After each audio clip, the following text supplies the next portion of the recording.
यह सब सोचते हुए रानी अंबिका को कब नींद आ गई उन्हें खुद भी नहीं पता चला। सुबह उठने के बाद भी रानी अंबिका के मन में रात की ही बातें चल रही थीं। रानी अंबिका ने सोचा, क्यों ना महाराज से यह पूछा जाए कि उन्हें बड़े महाराज और राजमाता की मृत्यु के बारे में क्या और कितना पता है।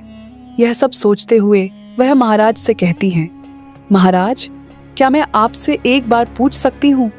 महाराज ने कहा, पूछिए अंबिका। रानी अंबिका कहती हैं, मैं जानना चाहती हूँ कि बड़े महाराज की मृत्यु कैसे हुई थी।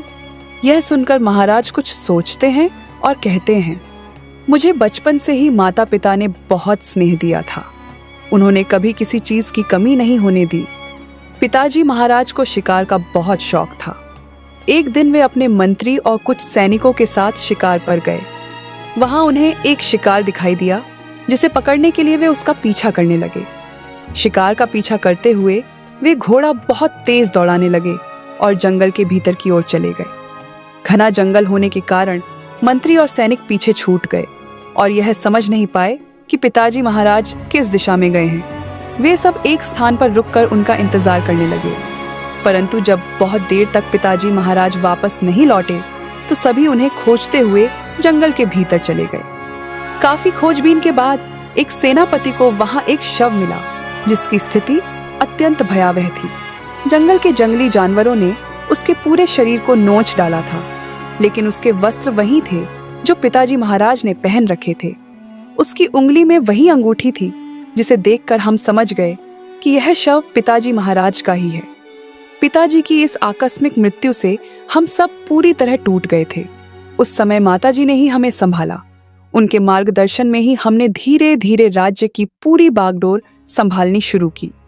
जीवन के हर आवश्यक पाठ हमें माताजी ने ही सिखाए। यह सब बताते हुए महाराज कुछ क्षणों के लिए मौन हो गए। कुछ समय बाद रानी अंबिका ने पूछा, महाराज, राजमाता की मृत्यु कैसे हुई थी? महाराज ने गहरी सांस लेते हुए उत्तर दिया, उनकी मृत्यु भी एक दुर्घटना में ही हुई थी। राजमाता को हमेशा से ही पूजा पाठ में बहुत विश्वास था। वे प्रतिदिन एक दासी के साथ राज्य के मंदिर में पूजा करने जाया करती थीं। एक दिन मंदिर में अचानक भीषण आग लग गई। अग्नि को शांत करने के लिए बहुत प्रयास किए गए, परंतु आग इतनी भयानक थी कि राजमाता, उनके साथ गई दासी और मंदिर के पुजारी तीनों ही जलकर भस्म हो गए। हालांकि वहां से राजमाता और पुजारी का शव तो मिला, लेकिन उस दासी का शव कहीं नहीं मिला। तब रानी अंबिका ने पूछा, महाराज, आपको कैसे पता चला कि वह शव राजमाता का ही था? महाराज ने उत्तर दिया, उनके वस्त्र और वह खास खानदानी हार जिसे राजमाता सदैव पहनती थी, उसी से उनकी पहचान की गई थी। उनके जाने के बाद हम सचमुच अनाथ हो गए थे। पिताजी महाराज के जाने के बाद तो माताजी हमारे साथ थी, लेकिन जब वे भी चली गईं, तब हम पूरी तरह से टूट गए।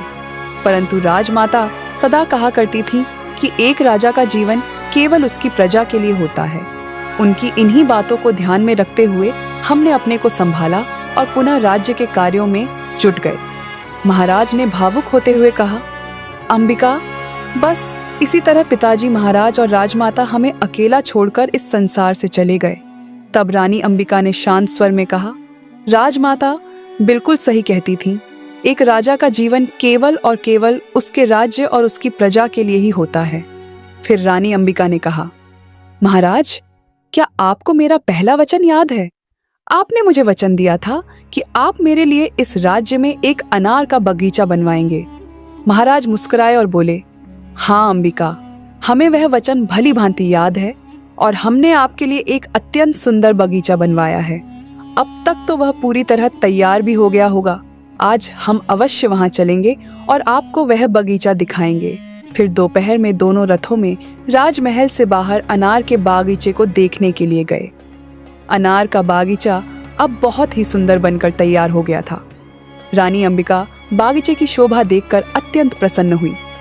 महाराज ने प्रेम पूर्वक एक अनार का फल तोड़कर रानी अंबिका को दिया। रानी अंबिका यह पाकर बहुत खुश हो गई। दोनों बागीचे में टहलने लगे और एक दूसरे के साथ मधुर समय बिताने लगे। फिर महाराज बोले, कल हमारे ज्येष्ठ पुत्र राजकुमार अभिनव अपने गुरुकुल से शिक्षा पूर्ण कर लौट रहे हैं। वे बड़ी रानी सोनालिका और हमारे पुत्र हैं। महाराज ने आगे कहा, आप भी राजकुमार अभिनव के स्वागत की तैयारी कीजिए, आप भी तो उनकी छोटी माँ हैं। अंबिका ने सिर झुकाकर कहा, जी महाराज। और फिर दोनों रथों में बैठकर राजमहल वापस आ गए।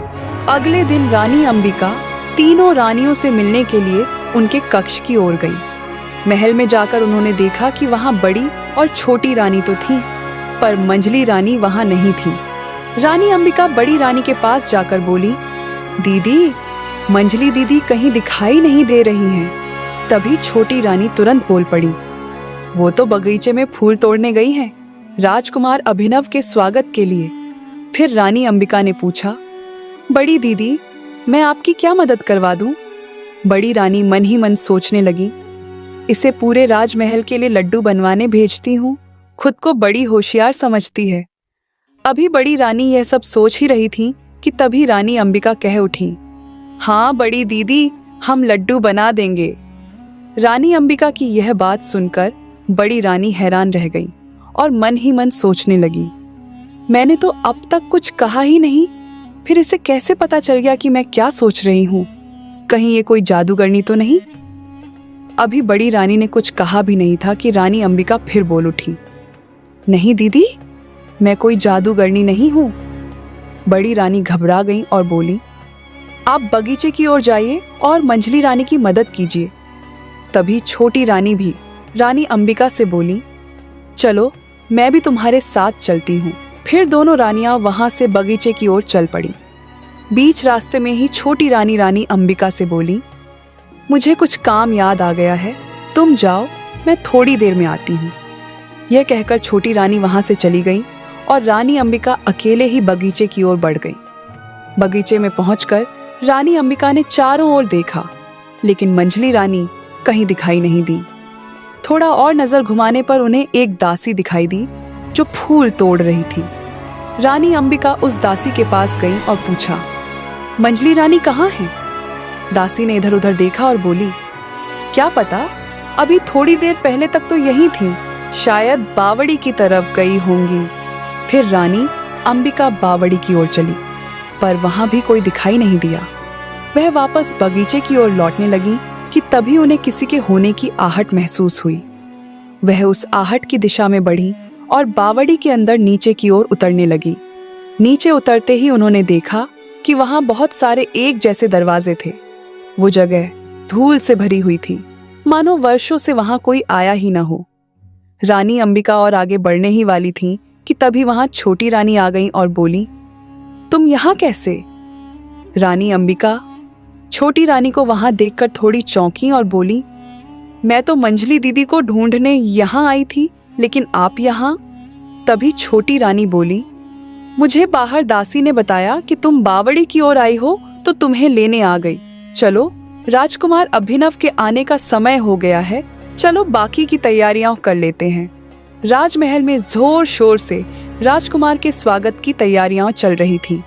राजकुमार अभिनव के आगमन के लिए पूरा राजमहल अत्यंत सुंदर ढंग से सजाया जा रहा था। रानी अंबिका बड़ी रानी के साथ लड्डू बनाने में उनकी मदद भी करने लगती है। वैसे तो वहाँ कई दासियां होती हैं, पर एक माँ का मन अपने बेटे के लिए क्या क्या करने को नहीं करता। तभी मंझली रानी भी पूजा की थाली हाथ में लेकर वहां आती है। रानी अंबिका उनसे पूछने लगती है, मंझली दीदी, आप कहाँ थी? मैं तो आपको ढूंढते हुए बगीचे तक चली गई थी। मंझली रानी मुस्कुराते हुए उत्तर देती है, मैं तो राजमहल के मंदिर में थी। यह पूजा की थाली राजकुमार अभिनव के लिए तैयार कर रही थी। इसी बीच राजकुमार अभिनव के जय जयकार की आवाजें सुनाई देने लगती हैं। चारों रानियां राजकुमार अभिनव के स्वागत के लिए राजमहल के द्वार की ओर चल देती हैं। जब वे वहां पहुंचती हैं तो देखती हैं कि महाराज पहले से ही वहां खड़े हैं। उसी समय राजकुमार अभिनव का रथ भी राजमहल के अंदर आ जाता है। उसे देखकर सभी के चेहरों पर खुशी की लहर दौड़ जाती है। राजकुमार अभिनव सबसे पहले आकर महाराज के चरण स्पर्श करते हैं। महाराज उन्हें आशीर्वाद देते हैं और स्नेहपूर्वक गले से लगा लेते हैं। महाराज से मिलने के बाद राजकुमार अभिनव अपनी माता बड़ी रानी की ओर जाते हैं और उनके चरण स्पर्श करते हैं। बड़ी रानी अपने बेटे को भावुक होकर गले से लगा लेती है। फिर राजकुमार अभिनव मंझली रानी और छोटी रानी से भी आदर पूर्वक मिलते हैं। तभी उनकी नजर रानी अंबिका की ओर जाती है। मंझली रानी मुस्कुराते हुए कहती हैं, ये हैं नई रानी अंबिका, आपकी नई माताश्री। राजकुमार अभिनव श्रद्धा पूर्वक रानी अंबिका के चरण स्पर्श करते हैं और उन्हें प्रणाम करते हैं। तभी छोटी रानी फूलों की टोकरी मंगवाती है और बड़ी रानी से कहती हैं, आपने फूलों की माला तो पहनाई ही नहीं। बड़ी रानी कहती हैं, हाँ लाओ, हार मुझे दो। छोटी रानी फूलों की टोकरी बड़ी रानी को दे देती है। बड़ी रानी जैसे ही फूलों की टोकरी से माला निकालकर राजकुमार को पहनाने जाती है, उसी समय टोकरी से एक काला नाग राजकुमार अभिनव के पैरों के पास गिरता है। वह काला नाग राजकुमार अभिनव को डसने ही वाला होता है कि रानी अंबिका की नजर उस सांप पर जाती है और रानी अंबिका तुरंत उस काले सांप को वहां से उठाकर कहीं दूर फेंक देती है। उस काले सांप को देखकर सभी बहुत डर जाते हैं। तभी बड़ी रानी हाथ जोड़कर रानी अंबिका के सामने खड़ी हो जाती है और उनका धन्यवाद करने लगती है। रानी अंबिका कहती हैं, अरे दीदी, आप ये क्या कर रही हैं? तब बड़ी रानी कहती हैं, आप देवी हैं, आपने अपनी जान की परवाह न करते हुए मेरे पुत्र की जान बचाई। अभिनव की जान बचाकर आपने मुझ पर बहुत बड़ा उपकार किया है। तब रानी अंबिका कहती हैं, हम भी तो इनकी छोटी माँ की तरह ही हैं। हमने केवल माँ होने का फर्ज निभाया है, कोई उपकार नहीं किया। महाराज भी प्रशंसा भरी नजरों से रानी अंबिका की ओर देखते हैं और कहते हैं, अच्छा ठीक है, अब सभी अंदर चले।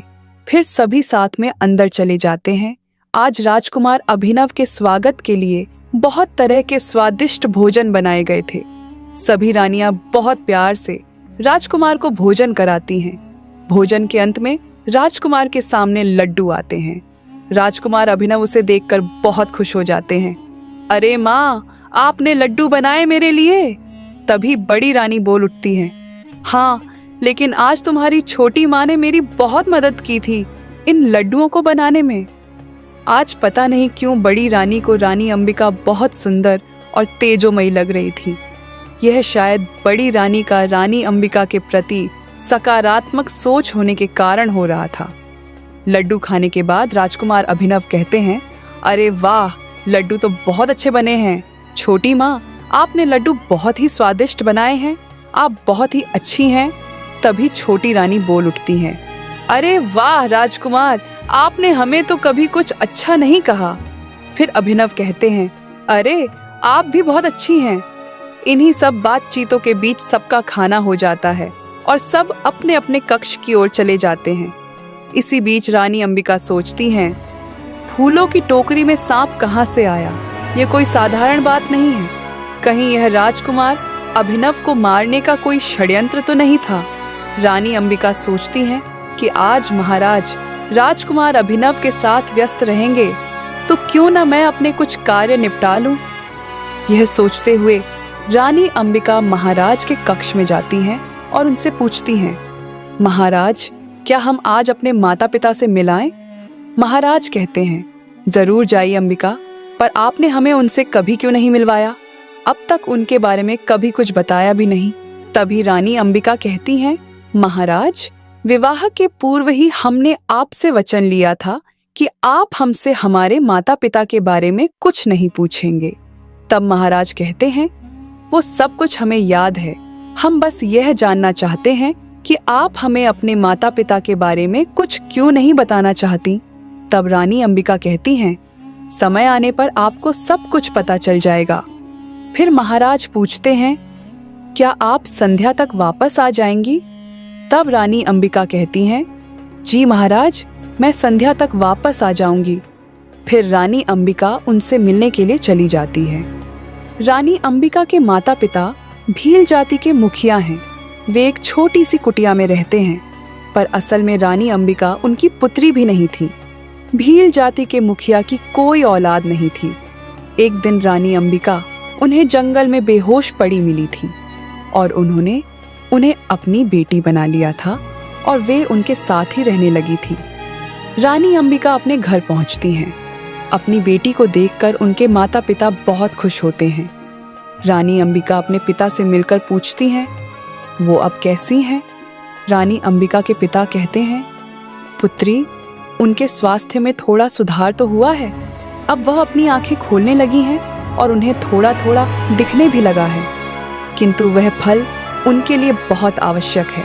उसी फल के कारण ही उनके स्वास्थ्य में इतना सुधार आया है। तब रानी अंबिका कहती हैं, आप चिंता मत कीजिए, उस फल की व्यवस्था हो गई है। उस फल का बागीचा अब लगभग तैयार हो चुका है। तब रानी अंबिका की माँ कहती हैं, यह तो बहुत अच्छी बात है। हमें तो उनकी बहुत चिंता होती है, क्योंकि उन्हीं के कारण ही तू हमें मिली है, वरना हम तो निसंतान ही मर जाते। तब रानी अंबिका कहती हैं, माँ, मनुष्य की किस्मत में अच्छा हो या बुरा, जो लिखा है वैसा ही होता है। मेरी आपकी बेटी बनना आपकी किस्मत में लिखा था, इसलिए किसी न किसी रूप में मैं आपकी बेटी बनकर ही रही। फिर रानी अंबिका बोली, अच्छा माँ, मैं एक बार उनसे जाकर मिल लूं, मुझे संध्या में वापस भी जाना है। रानी अंबिका अंदर कमरे में जाती है, जहाँ राजमाता लेटी हुई थी। रानी अंबिका को देखकर राजमाता हल्का मुस्कुराती है। रानी अंबिका राजमाता से कहती हैं, राजमाता, अब सभी कष्टों का अंत होने वाला है। आपसे मेरा वादा है कि आप जल्दी ही राजमहल वापस जाएंगी। फिर रानी अंबिका कहती हैं, आज आपके परपोते राजकुमार अभिनव गुरुकुल से वापस राजमहल आ गए हैं। ये सुनकर राजमाता मुस्कुरा उठती है। रानी अंबिका राजमाता से पूछती हैं, अब आपकी तबीयत कैसी है? क्या वैद्य जी रोज आपको देखने आते हैं? राजमाता हाँ में सिर हिलाती है। फिर रानी अंबिका कहती हैं, आप फल अच्छे से खाइए, खास तौर पर अनार जरूर खाइए। वैद्य जी ने कहा है कि केवल वही फल है जो आपको जल्दी और पूरी तरह से स्वस्थ कर सकता है। इसके बाद रानी अंबिका कहती हैं, अब हमें महल वापस जल्दी जाना होगा, अपना ध्यान रखिएगा। यह कहकर रानी अंबिका राजमाता से विदा लेती हैं और माता पिता से मिलकर वापस राजमहल आ जाती हैं। अगले दिन महाराज रानी अंबिका से मिलने उनके कक्ष में जाते हैं। महाराज पूछते हैं, अंबिका, आपके माता पिता कैसे हैं? रानी अंबिका कहती हैं, वो ठीक हैं। फिर महाराज कहते हैं, अंबिका, अच्छा हुआ आप जल्दी वापस आ गई। हमारा मन तो अब आपके बिना लगता ही नहीं है। रानी अंबिका मुस्कुरा देती हैं और फिर कहती हैं, महाराज, यदि आपकी आज्ञा हो तो मैं आपसे कुछ पूछना चाहती हूँ। महाराज कहते हैं, हाँ अंबिका, पूछो। फिर रानी अंबिका पूछती हैं, महाराज, ये बावड़ी की तरफ इतने सारे दरवाजे क्यों बने हुए हैं? महाराज बताते हैं, ये दरवाजे हमारे पूर्वजों ने बनवाए थे ताकि अगर कोई अन्य राजा हमारे राजमहल पर आक्रमण करे तो हमारी स्त्रियां बावड़ी के दरवाजों से सुरक्षित निकल सके। फिर रानी अंबिका पूछती हैं, महाराज, उन दरवाजों से सुरक्षित कैसे निकला जा सकता है? महाराज कहते हैं, अंबिका, उन दरवाजों के भीतर गुप्त दरवाजे हैं, जिनमें से कुछ तहखानों की ओर खुलते हैं और कुछ दरवाजों के पीछे गुप्त सुरंगें बनी हुई हैं जो राज्य के पीछे के जंगल की ओर निकलती हैं। अंबिका कहती हैं, ये तो बहुत अच्छा इंतजाम किया है हमारे पूर्वजों ने। हाँ अंबिका। यह कहते हुए महाराज कहते हैं, तुम शाम के लिए तैयार हो जाओ।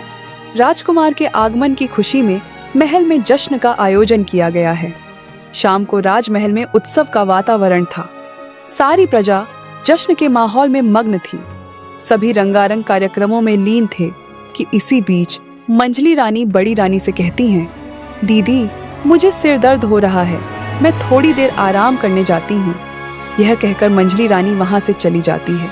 तभी छोटी रानी भी चुपचाप उनके पीछे पीछे कहीं चली जाती है। रानी अंबिका इन सब पर नजर रखे हुई थी। थोड़ी देर बाद सेनापति भी वहां से उठकर बाहर जाने लगते हैं। रानी अंबिका सोचती हैं, आज तो मैं इनका यह रहस्य जानकर ही रहूंगी।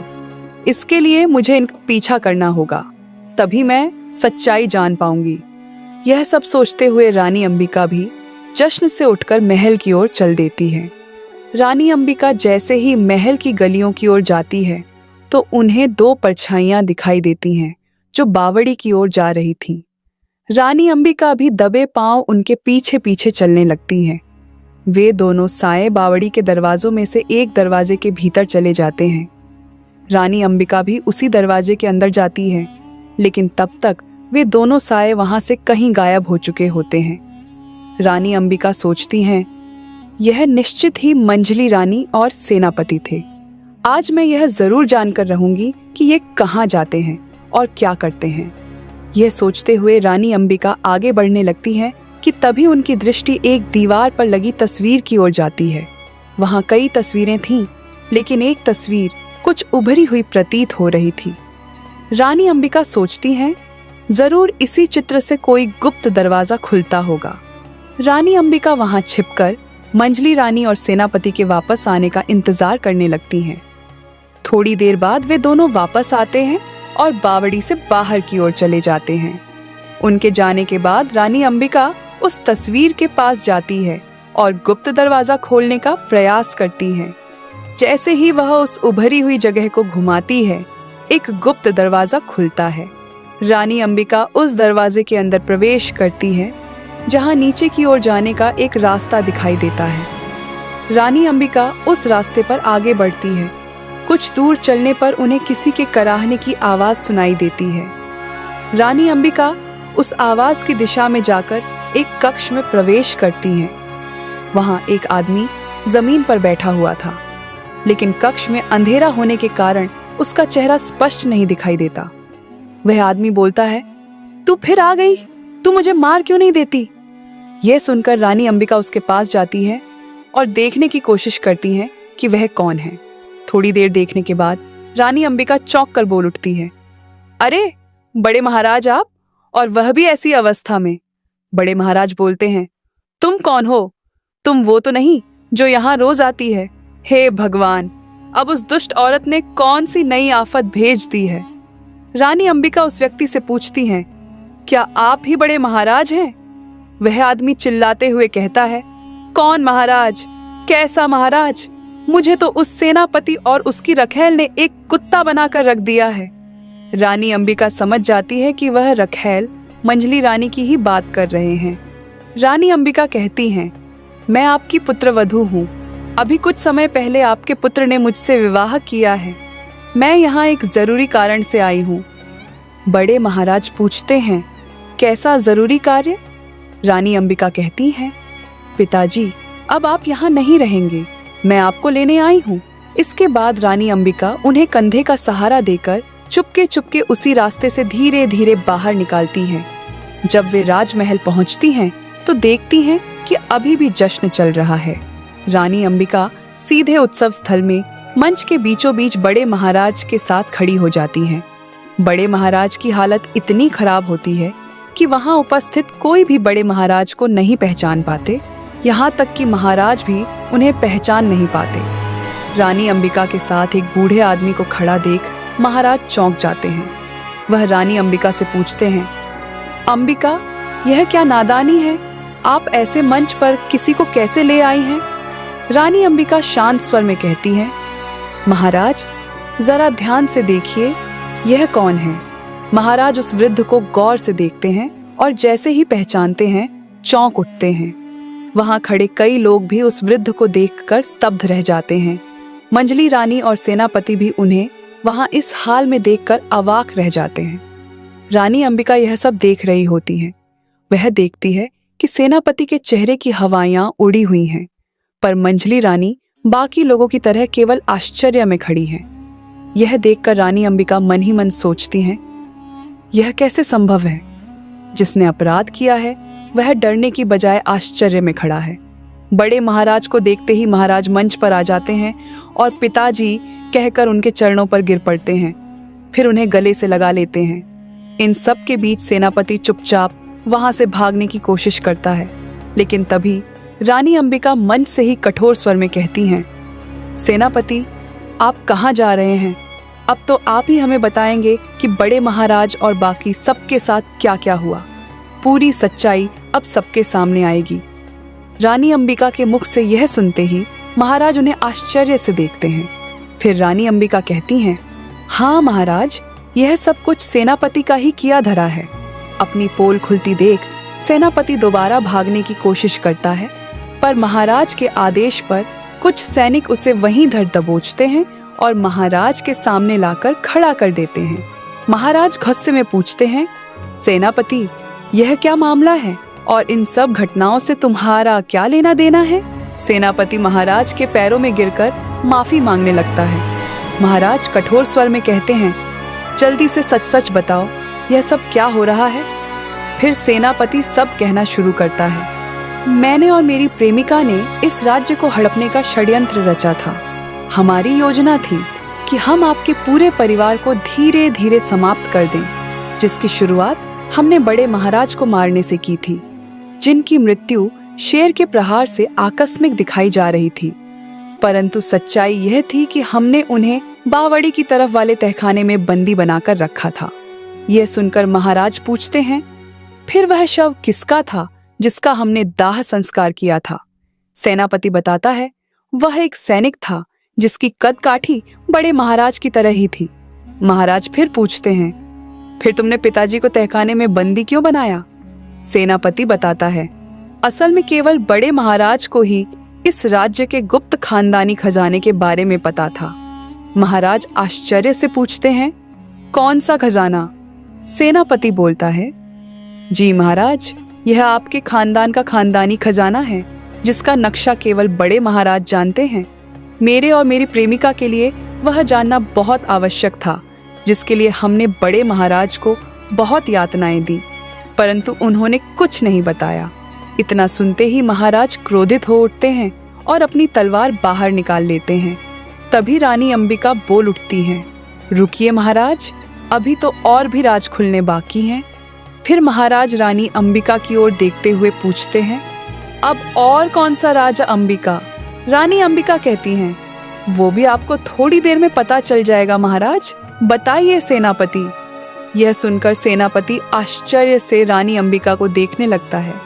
फिर रानी अंबिका कहती हैं, ठीक है, वह राज मैं ही बता देती हूँ, जिसे सुनकर आप बहुत खुश होंगे। महाराज, राजमाता अभी भी जीवित हैं। महाराज हैरान हो जाते हैं और रानी अंबिका से बोलते हैं, ये आप क्या कह रही हैं। यह सुनकर सेनापति भी चौंक जाता है और उसके मुख से तुरंत निकल जाता है, यह कैसे संभव है, उन्हें तो हमने खुद मंदिर में जलाकर मारा था। रानी अंबिका कहती हैं, महाराज, राजमाता जंगल में मेरे माता पिता के साथ सुरक्षित हैं। अब आपको सेनापति जी बताएंगे कि राजमाता को समाप्त करने की योजना किसने बनाई थी। महाराज क्रोधित होकर बोलते हैं, बताओ सेनापति, अन्यथा हमारी तलवार होगी और तुम्हारी गर्दन होगी। सेनापति डर से कांपते हुए बोलता है, यह योजना भी मैंने और मेरी प्रेमिका ने मिलकर ही बनाई थी। फिर रानी अंबिका कहती हैं, आपकी प्रेमिका का नाम भी बता दीजिए। सेनापति सिर झुका लेता है। रानी अंबिका कहती हैं, महाराज, मुझे यह बताते हुए बहुत दुख हो रहा है, परंतु वह प्रेमिका कोई और नहीं, छोटी रानी ही है। यह सुनकर छोटी रानी की हवाइयां उड़ जाती हैं, क्योंकि उन्हें तो यह लगता था कि उन्होंने हमेशा हर कार्य मंजली रानी के वस्त्र पहनकर किए थे, इसलिए अगर कभी कोई फंसेगा तो वह मंजली रानी होगी। लेकिन रानी अंबिका कहती हैं, मुझे भी हमेशा यही लगता था कि मंजली रानी और सेनापति के बीच कुछ चल रहा है, पर आज जब मैंने बावड़ी में चुपके से उनका पीछा किया तो मुझे पता चला कि वह मंजली रानी नहीं, छोटी रानी है, जिसने हमेशा मंजली रानी के वस्त्र पहनकर हर दुष्कर्म किए। फिर रानी अंबिका कहती हैं, उस दिन जब सेनापति राजमाता को मारने की योजना बना रहा था, तब राजमाता की दासी ने उनकी बातें सुन ली थीं और तुरंत मंदिर जाकर राजमाता को सब कुछ बता दिया था। दासी ने राजमाता से अपने वस्त्र बदल लिए और राजमाता से कहा कि वे जंगल के रास्ते बाहर चली जाए, जिससे उनकी जान बच सके। राजमाता दुखी मन से अपनी दासी का धन्यवाद करती हुई मंदिर के पीछे के रास्ते से जंगल की ओर चली गई थी। उस दिन जो शव मिला था वह राजमाता का नहीं बल्कि दासी का था। राजमाता कई दिन तक जंगल में भटकती रही। वे देवी माँ की बहुत बड़ी भक्त थीं। देवी माँ अपने भक्त की ऐसी हालत देखकर अत्यंत आहत हुई। मैं भी देवी माँ की ही भक्त हूँ और देवी माँ के आशीर्वाद से प्राप्त हुई एक दिव्य कन्या हूँ। एक बार राजमाता बड़े महाराज के साथ शिकार के लिए गई थी, तब हम उन्हें जंगल में मिले। राजमाता ने हमारी परवरिश की जिम्मेदारी जंगल में भील जाति के मुखिया को दी थी। हमारी परवरिश उन्होंने ही की है। उस दिन भी राजमाता हमारे पिताजी को जंगल में मिली थी और तब से राजमाता हमारे साथ ही रह रही हैं और वहीं उनका उपचार चल रहा है। अनार का बाग भी हमने राजमाता के लिए ही लगवाया था, क्योंकि अनार के सेवन से ही उनका स्वास्थ्य शीघ्र ही ठीक हो सकता है। उस दिन आपको भी शेर से मरवाने की योजना छोटी रानी और सेनापति ने ही बनाई थी। जब मैं आपको बचाने आई थी तब देवी माँ ने स्वयं मुझे यह कार्य सौंपा था। यह सब सुनकर महाराज हाथ जोड़कर रानी अंबिका के सामने खड़े हो जाते हैं और कहते हैं, देवी आप धन्य हैं, आपने मुझे मेरे माता पिता लौटा दिए। उसके बाद राजमाता को राजमहल लाया जाता है और सेनापति और छोटी रानी को फांसी पर चढ़ा दिया जाता है। आज रानी अंबिका राज्य के हर नागरिक को अत्यंत सुंदर और तेजोमयी लग रही थी। रानी अंबिका को देवी माँ का विशेष आशीर्वाद प्राप्त था। जो उन्हें जैसी दृष्टि से देखेगा उन्हें वैसी ही प्रतीत होगी। आशा करती हूँ आपको यह कहानी पसंद आई होगी। अगर आपको यह कहानी पसंद आई तो इसे लाइक करें, हमारे चैनल को सब्सक्राइब करें और कमेंट करके बताएं कि आपको कहानी का कौन सा हिस्सा सबसे ज्यादा प्रेरणादायक लगा। अगली बार फिर मिलेंगे एक नई कहानी के साथ। तब तक देवी माँ की कृपा आपके जीवन में बनी रहे। धन्यवाद।